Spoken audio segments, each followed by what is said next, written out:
La fría mañana se rompió con un alarido de terror cuando Lena abrió los ojos para encontrar el lado de la cama vacío y una galería de fotos extrañas en el teléfono de su esposo. Imágenes que pintaban un lienzo de secretos tan oscuros que desvelarían una verdad insoportable, arrancándole el velo de la inocencia y catapultándola hacia una vindicación que nadie, ni siquiera ella, creía posible. Aquel silencio ensordecedor en la habitación se convirtió en el eco de una traición monumental que demandaba ser desenterrada. Hola, mi querido amigo, prepárate, porque esta es una historia que te hará sentir el escalofrío de la duda, el ardor de la traición y el fuego inextinguible de la resiliencia. Imagina a Lena, una mujer cuya vida, hasta esa mañana fatídica, había sido un tapiz tejido con hilos de comodidad y una aparente estabilidad.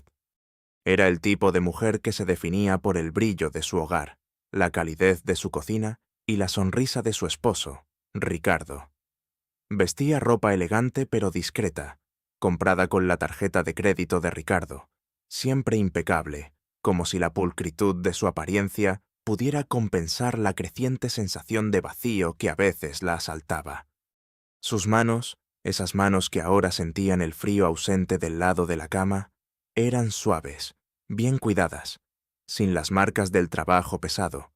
Eran manos hechas para sostener copas de vino en cenas sociales, para acariciar la solapa de un traje caro, pero que rara vez sentían el peso de una responsabilidad significativa fuera de su burbuja dorada. Su cabello, de un rubio miel que caía en cascada hasta la cintura, solía estar peinado con esmero, un reflejo de la perfección que Ricardo esperaba de su esposa trofeo. Sus ojos, de un azul sereno que solía transmitir una inocencia casi infantil, observaban el mundo a través de un velo de optimismo, sin la agudeza que la vida le obligaría a desarrollar. Para Ricardo, el hombre con quien había compartido 8 años de matrimonio, y para su familia, los poderosos Santa Cruz, Lena era la dulce Elena, la flor delicada de la casa, una esposa hermosa, complaciente y, en su opinión, deliciosamente ingenua. Era una etiqueta que él usaba con una mezcla de afecto superficial y, como más tarde descubriría con un dolor que le helaría la sangre, una profunda subestimación. En las reuniones familiares de los Santa Cruz, siempre en su mansión imponente con techos altos y alfombras persas que absorbían el sonido de sus pasos, Lena solía sentarse en un rincón, sonriendo amablemente, asintiendo a las conversaciones sobre negocios complejos de los que no entendía nada, sintiéndose, a pesar del lujo que la rodeaba, como una pieza de adorno, invisible. ¿Recuerdas aquella vez, verdad, mi amigo, cuando la tía Clara Santa Cruz, hermana de Ricardo, una mujer de apariencia impecable y sonrisa forzada, le preguntó con voz meliflua pero cargada de desprecio: «Lena, querida, ¿y tú qué haces con tu tiempo libre? Ricardo me ha dicho que eres muy buena decorando la casa, pero ¿no te aburres? Yo, a tu edad, ya dirigía 2 de nuestras empresas». Lena sintió un punzada de algo parecido a una puñalada helada en el estómago. No era la pregunta, a la que ya estaba acostumbrada, sino la condescendencia, la demostración de superioridad en su forma más cruel, el recordatorio constante de su falta de propósito, real. Sus manos temblaron apenas perceptiblemente, pero el nudo en su garganta era un grito mudo que solo ella podía escuchar. Quería responder, gritar que tenía sueños propios, que había sacrificado su carrera en diseño de interiores para apoyar a Ricardo, pero la vergüenza la paralizó, la dejó muda. Solo pudo bajar la mirada, las manos apretadas en puños invisibles, sintiendo el ardor de las lágrimas no derramadas. Clara se rió entre dientes y se alejó, dejando un rastro de su perfume caro y su desprecio palpable. Ricardo, a su lado, la había ignorado por completo, inmerso en una conversación con su padre sobre el último acuerdo millonario. Era una humillación constante, una herida que, aunque pequeña, se acumulaba con cada día. Pero Lena, mi amigo, no era solo la esposa decorativa o la flor delicada que la familia Santa Cruz veía. Bajo esa fachada de dulzura y aparente inocencia, latía una mente extraordinariamente aguda, una inteligencia visual y una memoria fotográfica que la mayoría de los miembros de su familia, con su superficialidad, ni siquiera sospechaban.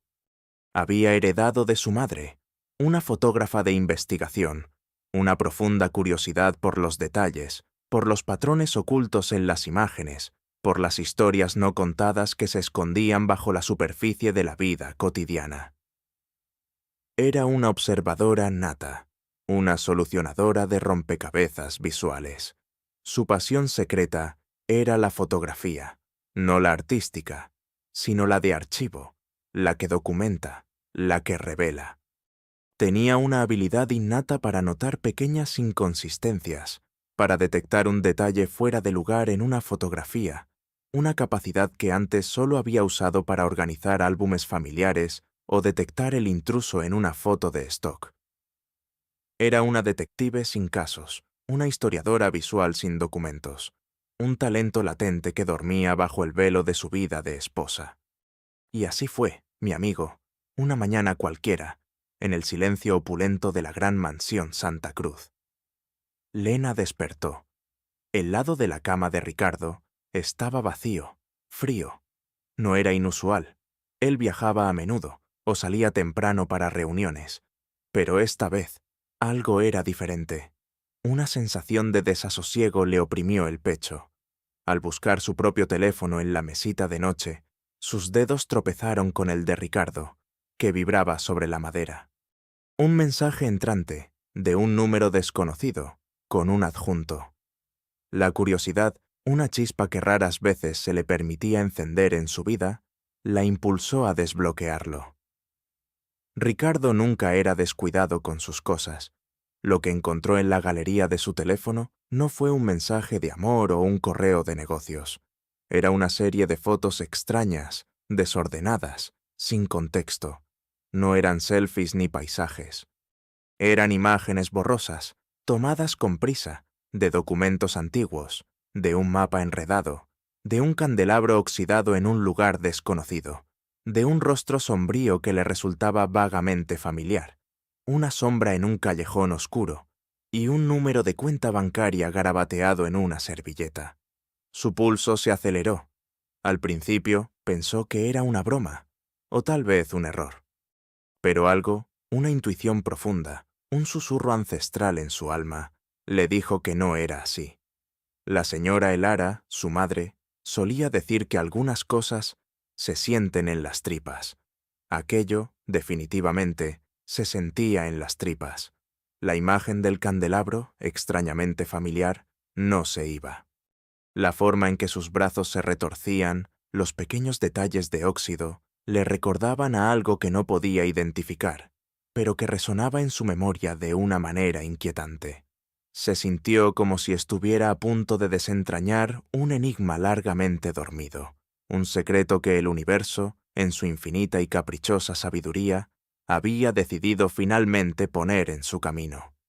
La chispa se convirtió en una pequeña llama, alimentada por la posibilidad, por la remota esperanza de que su vida pudiera ser más que el eco de una campana de servicio. ¿Qué significa esto?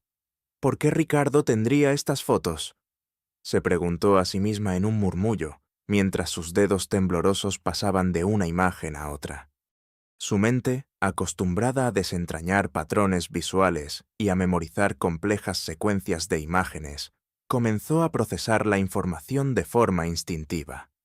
Era una semilla diminuta, un grano de arena en un desierto, pero para Lena representaba la única anomalía en su predecible y monótona existencia. Su corazón dio un vuelco, de un modo que nunca antes había experimentado. No era miedo, ni siquiera asombro puro, sino una especie de excitación contenida, la sensación de estar al borde de algo monumental, de una verdad que hasta ese momento le había sido esquiva, quizás deliberadamente, oculta. La incredulidad luchó por un momento con la intuición. «No puede ser, solo es un error», se dijo, tratando de sofocar la esperanza que ya brotaba. pero la imagen del rostro sombrío, el que le resultaba vagamente familiar, no se iba. La forma en que sus ojos se perdían en la sombra, las pequeñas arrugas alrededor de ellos, le recordaban a algo que no podía identificar, pero que resonaba en su memoria de una manera inquietante. Se sintió como si estuviera a punto de desentrañar un enigma largamente dormido, un secreto que el universo, en su infinita y caprichosa sabiduría, había decidido finalmente poner en su camino. La chispa se convirtió en una pequeña llama, alimentada por la posibilidad, por la remota esperanza de que su vida pudiera ser más que el eco de una campana de servicio. A partir de ese día, la vida de Lena adquirió una doble capa. Durante sus días en la mansión Santa Cruz, continuaba siendo la esposa decorativa, la sombra silenciosa, pero en la intimidad de su habitación, cuando la mansión se sumía en el silencio de la noche, Lena se transformaba en una investigadora incansable. Las fotos se convirtieron en su obsesión, el foco de cada minuto libre. Bajo la escasa luz de su lámpara de lectura, sentada en el suelo, con las imágenes ampliadas en su laptop, Lena se sumergía en el misterio, su rostro iluminado por la luz tenue y la emoción. La primera fase fue la más compleja, descifrar el contenido de las fotos. La imagen del candelabro la persiguió. Su memoria fotográfica, su tesoro oculto, se activó. Un día, mientras hojeaba una vieja revista de antigüedades que su suegra había dejado olvidada, lo vio. El candelabro. Era de una mansión histórica, la Casa Dubois, propiedad de una familia rival de los Santa Cruz, ahora en ruinas, abandonada por años. Un escalofrío. La foto del mapa, enredado y con marcas de tiza, parecía ser un plano de esa misma mansión. El número de cuenta bancaria, los documentos antiguos. Todo empezaba a cobrar sentido, o al menos a apuntar hacia una dirección. Su mente, acostumbrada a desentrañar patrones visuales y a memorizar complejas secuencias de imágenes, trabajaba a toda velocidad. Utilizó el acceso a Internet de la mansión, buscando en bases de datos de propiedades, archivos históricos, artículos de periódicos antiguos. Pasaba horas tecleando combinaciones, sintiendo la adrenalina bombear en sus venas, el temor de ser descubierta, el sudor frío en su frente mientras sus dedos temblaban sobre las teclas. Recuerda la frustración inicial, el abismo de no entender. Un día entero pasó tratando de descifrar una palabra clave en un testamento antiguo que aparecía en una de las fotos, sintiendo cómo el desánimo amenazaba con abrumarla. Lágrimas de impotencia asomaron a sus ojos mientras la luz del amanecer se colaba por su ventana, recordándole las horas robadas al sueño, al descanso. Pero luego, un destello. Un nombre se repetía en los documentos de la Casa Dubois, el de un fideicomiso. La conexión, aunque minúscula, fue suficiente para reavivar su determinación. Descubrió que Ricardo, y por extensión su familia, los Santa Cruz, no eran tan intachables como se presentaban. Estaban involucrados en un complejo esquema de fraude inmobiliario y desvío de fondos. La Casa Dubois, al parecer, había sido adquirida por los Santa Cruz hace décadas, a través de medios ilegales, despojando a los verdaderos herederos de su fortuna.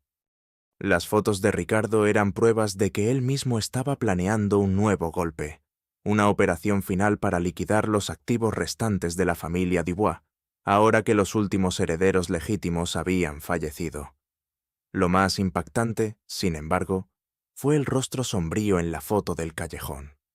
Tras horas de búsqueda, Lena lo reconoció. Era un primo lejano de Ricardo, Manuel Santa Cruz, un hombre de mala reputación, conocido por hacer el trabajo sucio de la familia. Y la fecha en la foto era la noche antes de la desaparición de Ricardo. ¿Estaba él en peligro? ¿O era él el victimario? La pregunta martilleaba en su mente, día y noche, sumiéndola en un mar de incertidumbre. La investigación de Lena no se limitó a las imágenes y la pantalla. Comenzó a observar a su suegra, doña Eloísa Santa Cruz, la matriarca de la familia, con una nueva mirada, no con la de la esposa sumisa, sino con la de la detective encubierta. Cada gesto de doña Eloísa, cada conversación que mantenía en la mansión, cada documento que dejaba a la vista en su estudio, se convertía en una pieza del rompecabezas. Se arriesgaba, a veces, a acercarse demasiado, a demorarse un instante más de lo permitido, al recoger una servilleta en la sala de estar, solo para captar una frase clave, un tono de voz que revelaba nerviosismo, o una mirada furtiva que doña Eloísa dirigía a su abogado personal, el escurridizo y calculador señor Garrido. Garrido era la viva imagen de la corrupción legal, impecable traje a medida, cabello engominado y una mirada que podía ocultar los secretos más oscuros. Su desprecio por Lena era casi palpable, una constante punzada en el aire cada vez que se cruzaban. Señora Lena, su tiempo sería mejor empleado en el jardín. Los asuntos de la familia son delicados, no para la curiosidad femenina. Le había espetado una vez, con una sonrisa que no alcanzaba sus ojos, mientras ella se demoraba observando unos papeles viejos en el estudio. Lena sintió la bilis subirle por la garganta, la ira contenida en su pecho, un deseo punzante de devolverle la humillación. Pero se tragó las palabras, apretando los dientes, canalizando esa rabia en más horas de investigación, en más documentos descifrados. En una ocasión, mientras ayudaba a la tía Clara Santa Cruz a organizar unas viejas cartas en su despacho, un privilegio, en teoría, que en realidad era una tarea extra de baja categoría para ella, encontró una serie de recibos de pagos a nombre de Manuel Santa Cruz, el primo sombrío de Ricardo. Las fechas de los pagos coincidían con momentos clave en la historia del fraude de la Casa Dubois. Un escalofrío le recorrió la espalda. Pasó horas desentrañando el contenido, sintiendo la adrenalina bombear en sus venas, el temor de ser descubierta, el sudor frío en su frente mientras sus dedos temblaban sobre los papeles polvorientos. Una y otra vez, la información parecía incompleta. Los nombres no encajaban del todo. La desesperación la invadió, un torbellino de emociones que amenazaba con derrumbarla. ¿Sería este el final?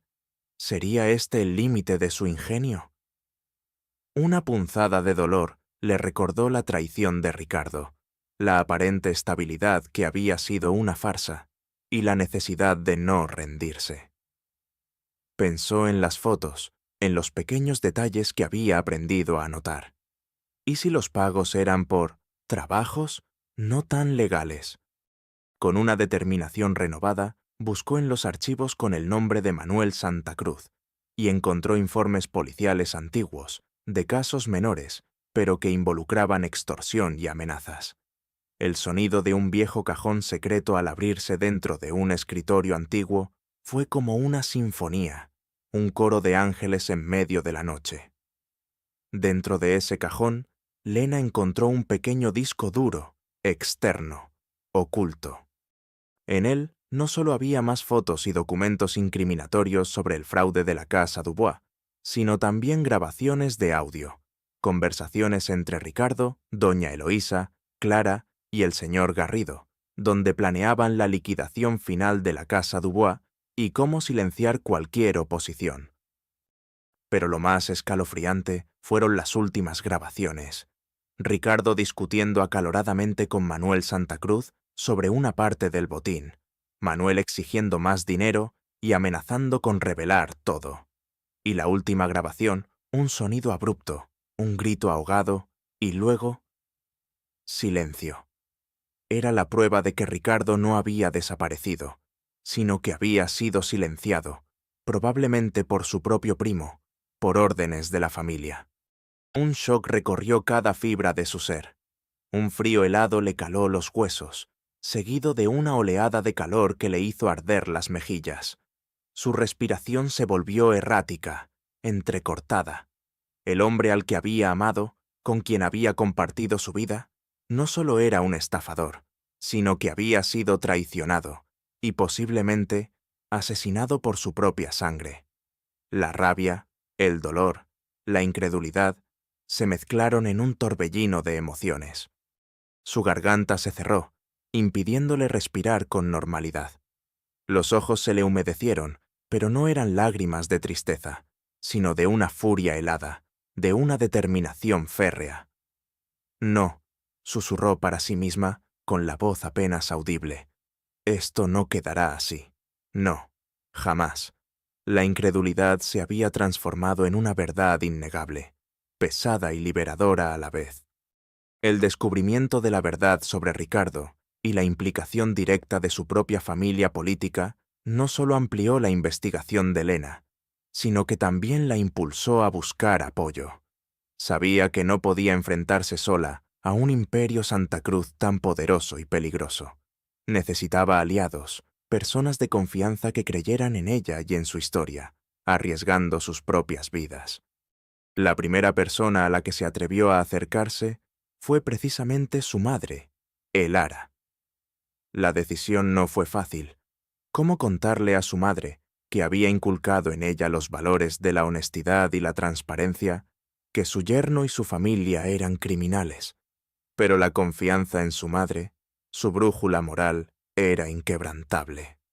La abordó una tarde, en el modesto apartamento de su madre, el aire denso con el aroma a papel de los libros antiguos de la biblioteca que su padre amaba. Lena le puso el disco duro en las manos. «Mamá», comenzó, su voz apenas un susurro. «Sé que esto sonará a locura, pero he descubierto algo sobre Ricardo y los Santa Cruz que cambia todo lo que sabemos sobre ellos y sobre la desaparición de Ricardo». Su madre lo escuchó, primero con incredulidad, luego con un asombro creciente. Sus ojos, que antes habían sido tranquilos, se clavaron en los de Lena, llenos de una mezcla de shock y una profunda pena. «Mi niña, ¿qué has encontrado?», preguntó, su voz ronca. Lena le mostró las fotos, los documentos y reprodujo las grabaciones de audio, incluyendo la última y escalofriante. Su madre, que había sido fotógrafa de investigación en su juventud, vio la inteligencia, la tenacidad, la resiliencia en los ojos de Lena y la honestidad en su rostro. «Hija, siempre supe que tenías una mente brillante, un ojo para la verdad, pero esto es peligroso». La confianza se forjó en el fuego de la verdad compartida. «No te voy a dejar sola en esto, Lena, ni por un segundo. Esto es una injusticia que hay que pagar. Y por tu padre, que siempre creyó en la justicia, lo haremos», le dijo su madre, sus ojos decididos, su mano fuerte sosteniendo la de Lena. Elara, con su experiencia en la investigación y sus contactos en el mundo del periodismo de investigación, se convirtió en una aliada crucial, su cómplice en la oscuridad, su protectora. El segundo aliado llegó a través de su madre, un antiguo colega, un periodista de investigación de renombre llamado Julián Rivas. Julián, ahora un hombre de mediana edad con una barba cana y una mirada de acero, había sido un mentor para Elara en sus primeros años. Vivía retirado, desilusionado por la corrupción del sistema, pero su pasión por la verdad nunca se había apagado. Elara y Lena lo visitaron en su casa de campo, donde el olor a tinta y el silencio se mezclaban en el aire. Al principio, Julián se mostró reacio. El miedo a los poderosos Santa Cruz era real. «Los Santa Cruz son un pulpo, Elara. Sus tentáculos llegan a todas partes. Esto es un suicidio profesional, y quizás algo más», les advirtió, sus manos temblando ligeramente mientras les ofrecía café. Pero Lena, con una calma que había aprendido del dolor y la determinación, le mostró las fotos, los documentos, las grabaciones. Le habló de la injusticia que la familia Dubois había sufrido y de cómo ese dolor se había extendido hasta su propia familia, y ahora a la suya, con la traición y posible asesinato de Ricardo. Elara, por su parte, le suplicó, mostrándole su propia indignación y el deseo de hacer justicia, no solo por Ricardo, sino por todas las víctimas de los Santa Cruz. Durante horas hablaron. Julián vio la inteligencia, la tenacidad, la resiliencia en los ojos de Lena y la honestidad en el rostro de Elara. Vio cómo, a pesar de sus reveses, Lena no se rendía. Vio el tesoro oculto de su intelecto, la mente capaz de conectar puntos que nadie más veía.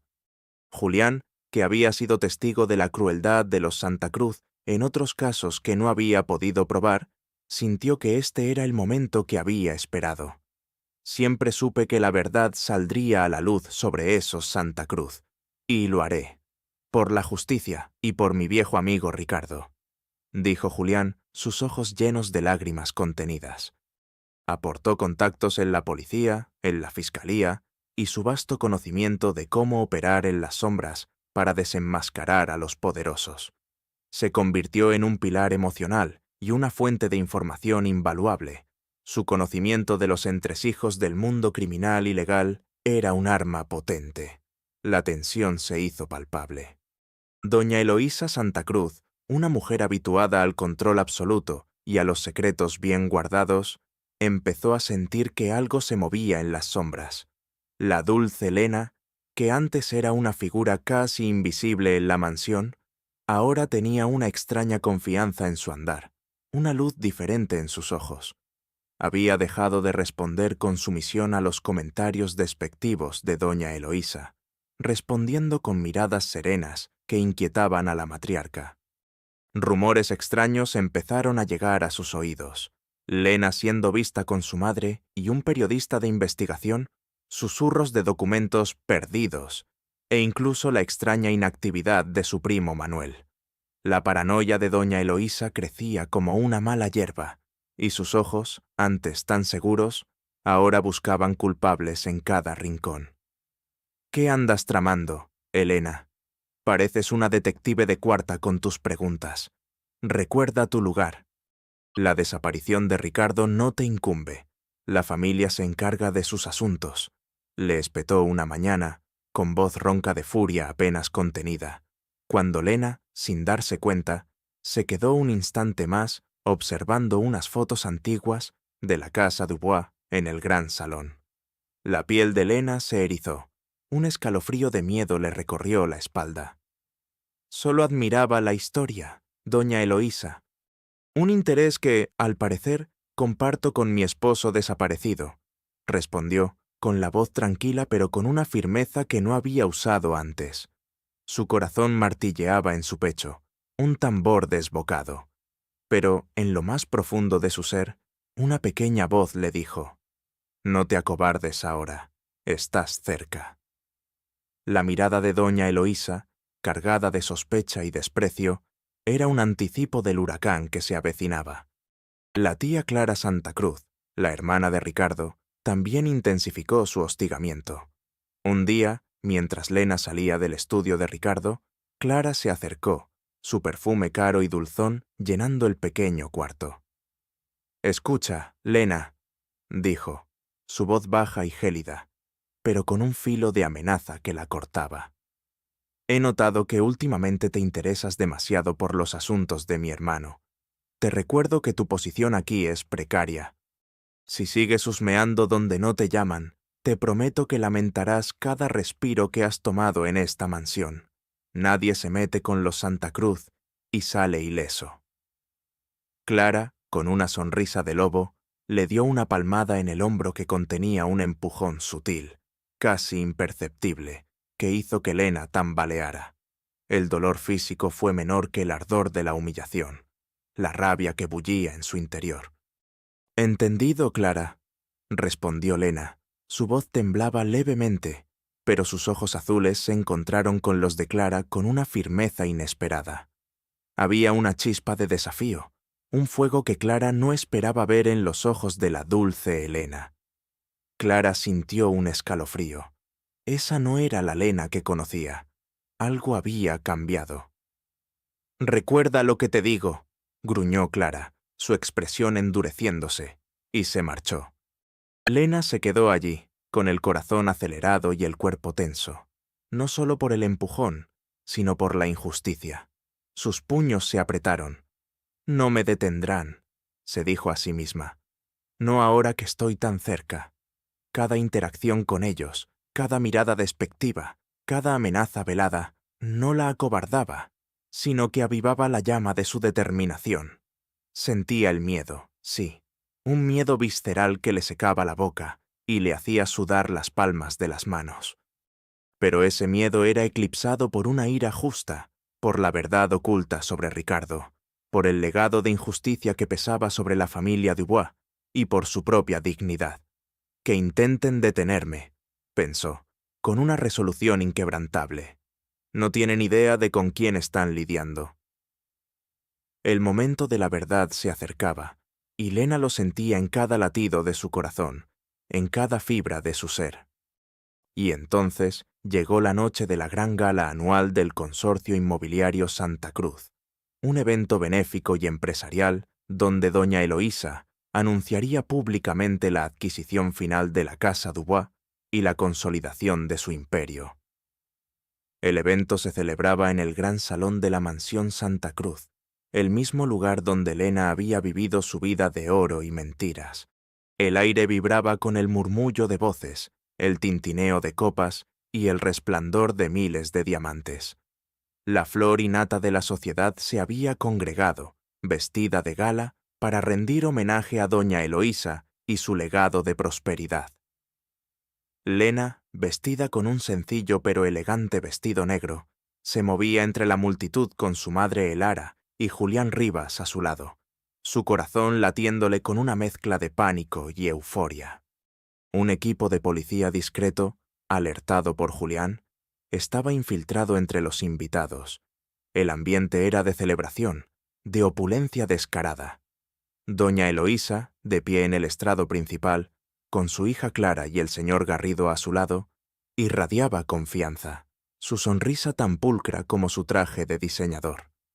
Comenzó su discurso, la voz grave y resonante, hablando de su compromiso inquebrantable con el desarrollo, de su pasión por la transparencia y de la necesidad de honrar la memoria de mi hijo Ricardo, quien ha desaparecido misteriosamente, pero cuyo legado de trabajo continuamos con orgullo al cerrar la adquisición de la histórica Casa Dubois. Las palabras le salieron de la boca como miel, empalagosas y falsas, cada una un puñal para el corazón de Lena. Ella, al fondo del salón, observaba, cada fibra de su ser tensa, lista. Elara apretó su mano, un gesto de apoyo silencioso que la llenó de fuerza.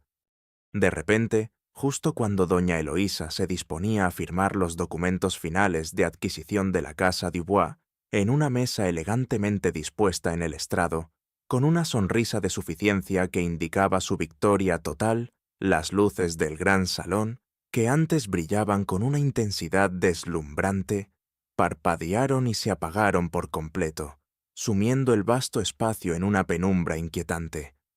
El murmullo cesó, reemplazado por un silencio tenso, solo roto por alguna exclamación ahogada.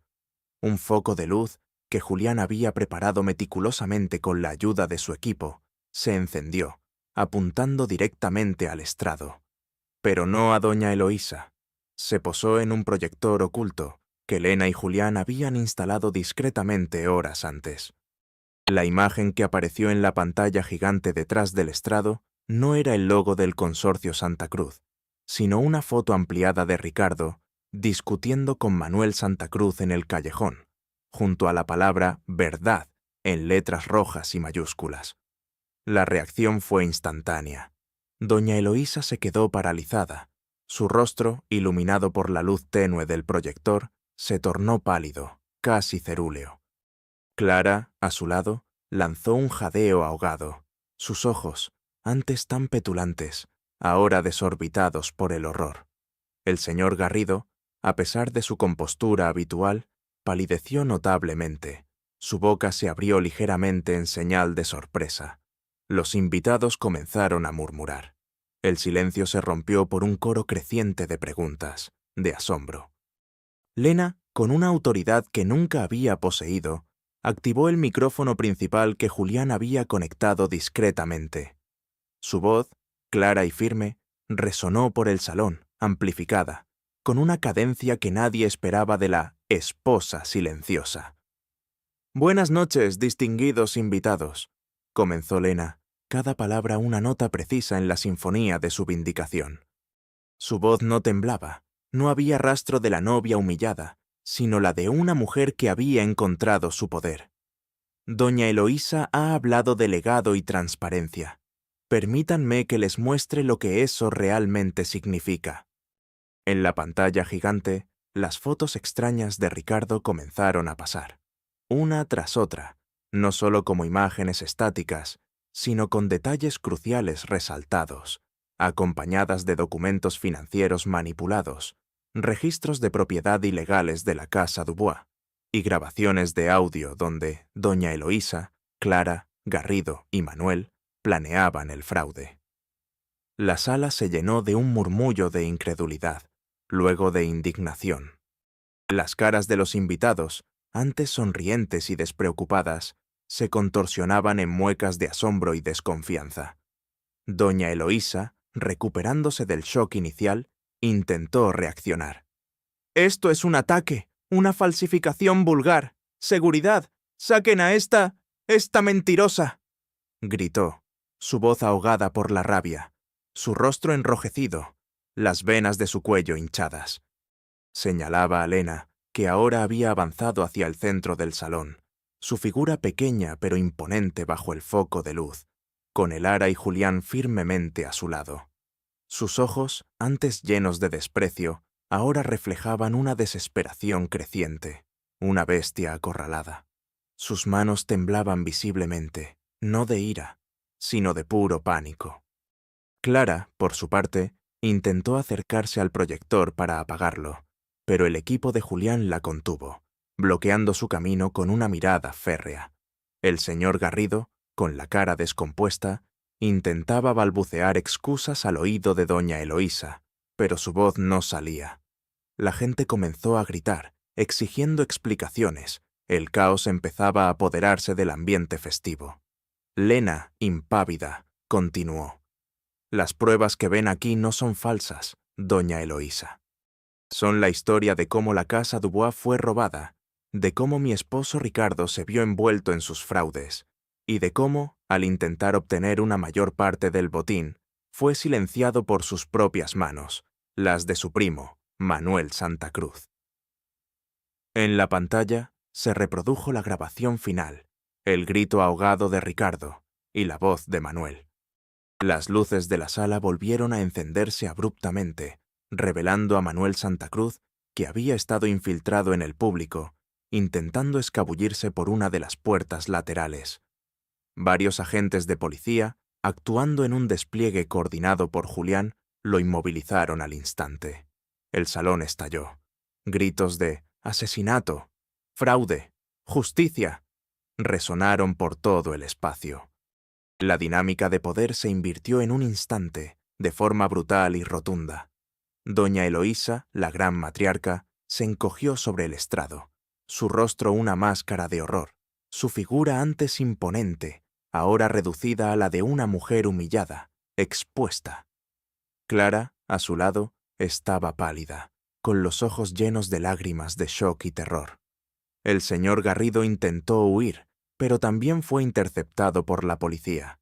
La gente comenzó a clamar por justicia. Las cámaras de los medios, que antes estaban enfocadas en el estrado para cubrir la glamorosa gala, ahora giraban hacia Lena, capturando cada detalle de su triunfo y el colapso de los Santa Cruz. Lena, con la dignidad recién encontrada, terminó su revelación. La verdad, como la marea, siempre vuelve. Hoy, la justicia para la familia Dubois, para mi esposo Ricardo, y para todos los que han sido oprimidos por la avaricia, comienza su camino. Las palabras de Lena resonaron con una fuerza implacable, sellando el destino de doña Eloísa, Clara, el señor Garrido y Manuel Santa Cruz en aquel salón abarrotado. La policía, con órdenes de arresto ya emitidas, procedió a detenerlos en el mismo estrado donde habían celebrado su impunidad. Sus manos, las mismas que habían firmado documentos fraudulentos y que habían rechazado la dignidad de Lena, ahora eran esposadas, suplicantes. Su caída fue tan rápida y devastadora como su ascenso.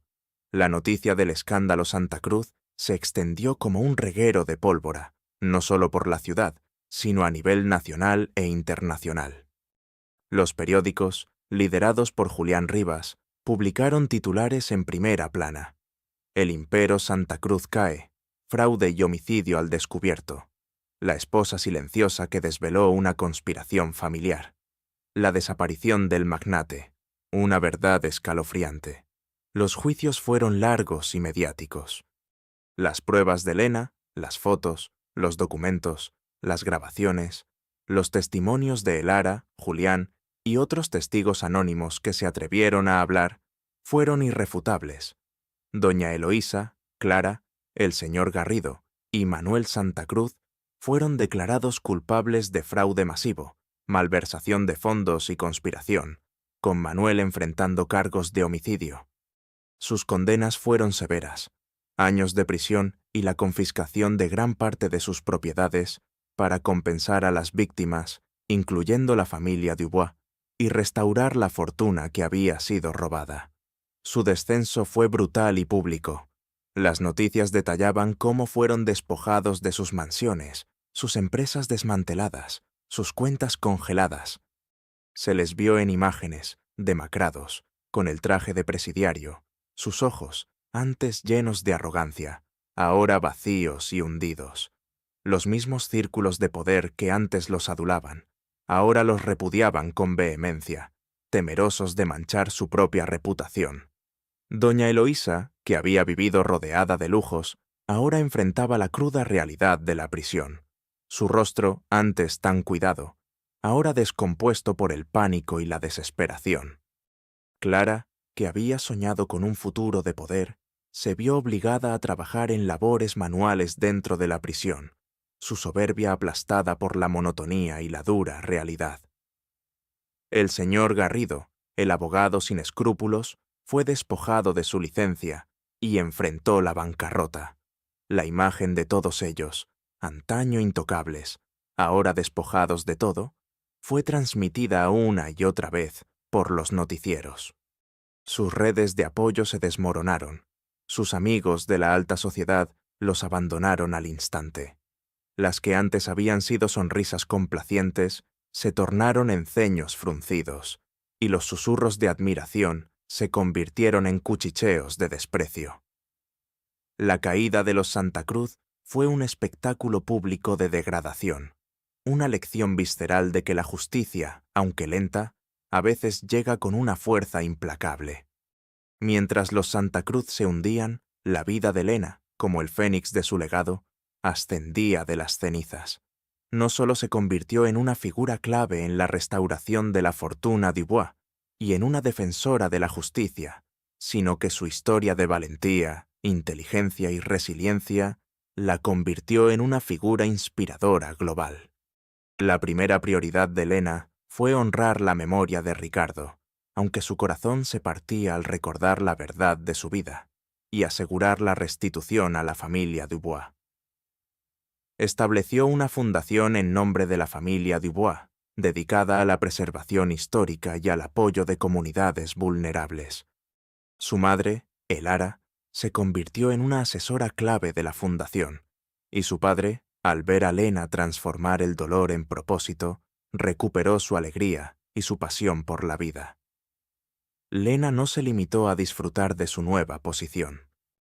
Fiel a su origen y a los valores que siempre la habían guiado, y honrando la memoria de las víctimas, fundó la Fundación Veritas, un programa que ofrecía asesoría legal y de investigación gratuita a familias víctimas de fraudes y crímenes complejos, buscando preservar historias olvidadas y fomentar la justicia.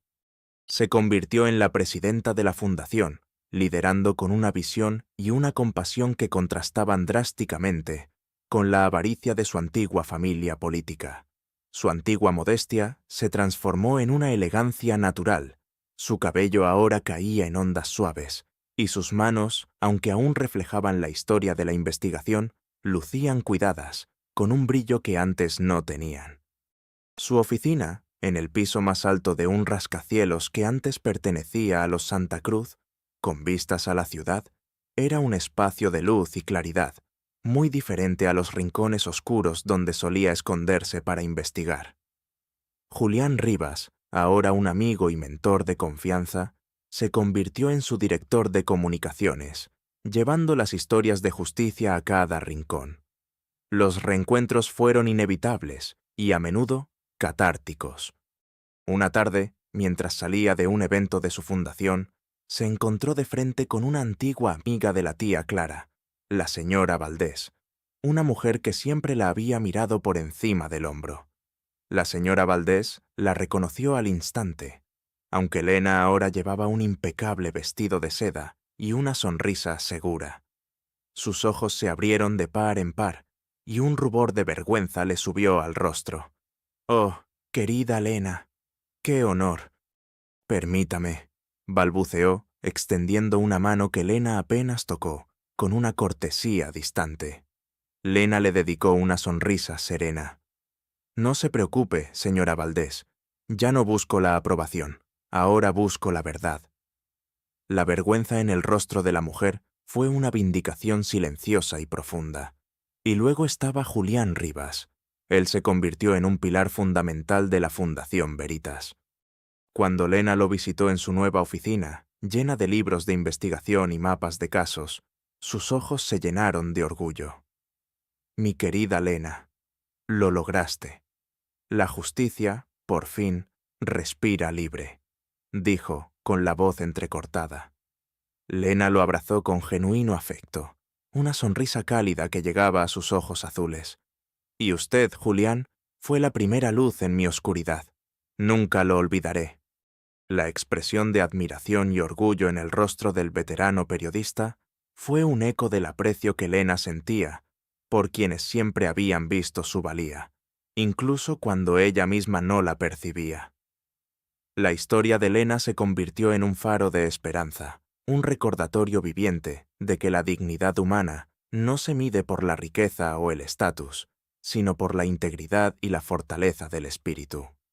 Demostró que el valor de una persona no reside en el brillo superficial de las apariencias o en los lazos de un matrimonio conveniente, sino en la profundidad de su carácter, en su capacidad para resistir la adversidad y para luchar por la justicia. Su legado perduraría mucho más allá de su vida, inspirando a generaciones a no rendirse, a buscar la verdad y a creer en el poder transformador de la perseverancia y la compasión, y en la magia de las historias no contadas, incluso aquellas que empiezan con una ausencia y unas fotos extrañas. Hoy, la Fundación Veritas es un referente global, un testimonio del impacto que una sola persona, una que fue subestimada y silenciada, puede tener en el mundo. Lena, ahora una mujer madura con la serenidad de quien ha superado las pruebas más duras, sigue siendo la fuerza impulsora detrás de su misión, demostrando que el verdadero poder reside en la capacidad de elevar a otros, de construir puentes donde antes solo había abismos de desigualdad.